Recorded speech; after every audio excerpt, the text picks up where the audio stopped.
I've seen that same disappointment play out a lot. People grab a cheap student sax hoping it'll sound decent, only to end up with an instrument that squeaks on the low notes and feels like a constant maintenance nightmare. That hesitation is real, especially when you're about to spend a few $1,000s and the last thing you want is buyer's remorse. Link is in the description if you want to check the product details on Amazon. And I'm here to tell you whether the Yanagisawa WO1 feels like a smarter buy than those budget traps. First off, the WO1 sits in the professional tier, which means it's built for players who have already outgrown the beginner models and need something that can keep up with demanding repertoire. The saxophone's body is crafted from brass and finished in a gold lacquer that does more than look elegant. It actually helps protect the metal from oxidation, a subtle advantage you notice after months of regular gigging when the finish still looks fresh. The post-stability construction is another hallmark of Yanagisawa's design language. By anchoring the keywork directly to the post rather than the body, the instrument gains a more stable platform for the mechanics, which translates into a consistent key action across the whole range.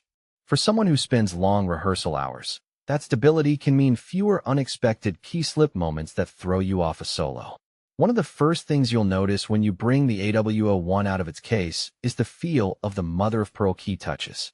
They're not just a visual flourish. The smooth, slightly textured surface reduces the amount of pressure needed to depress a key, which can be a real blessing during fast, technical passages.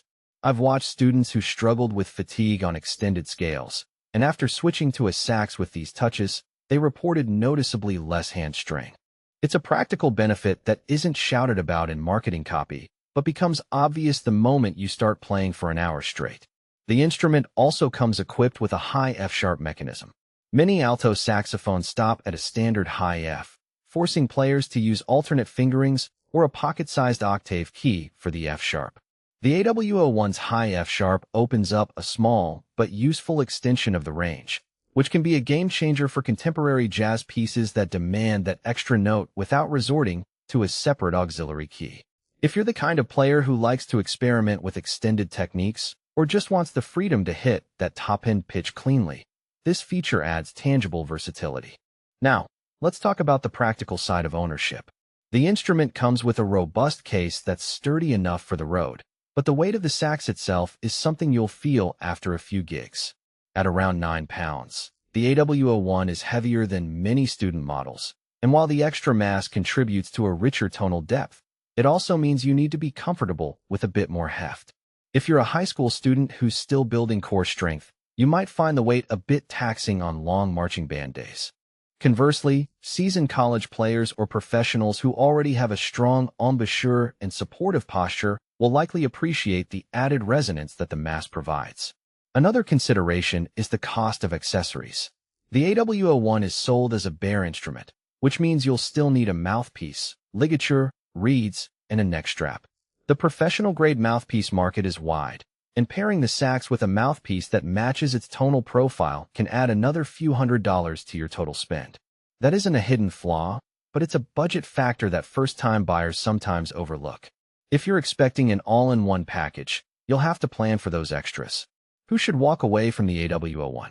If you're a beginner still mastering basic fingerings and you're not yet ready to invest in a professional-level instrument, you might be better served by a solid intermediate model that's lighter and comes with a starter mouthpiece. The learning curve on the high F-sharp and the more responsive key action can feel a bit intimidating if you haven't yet built a comfortable technique base.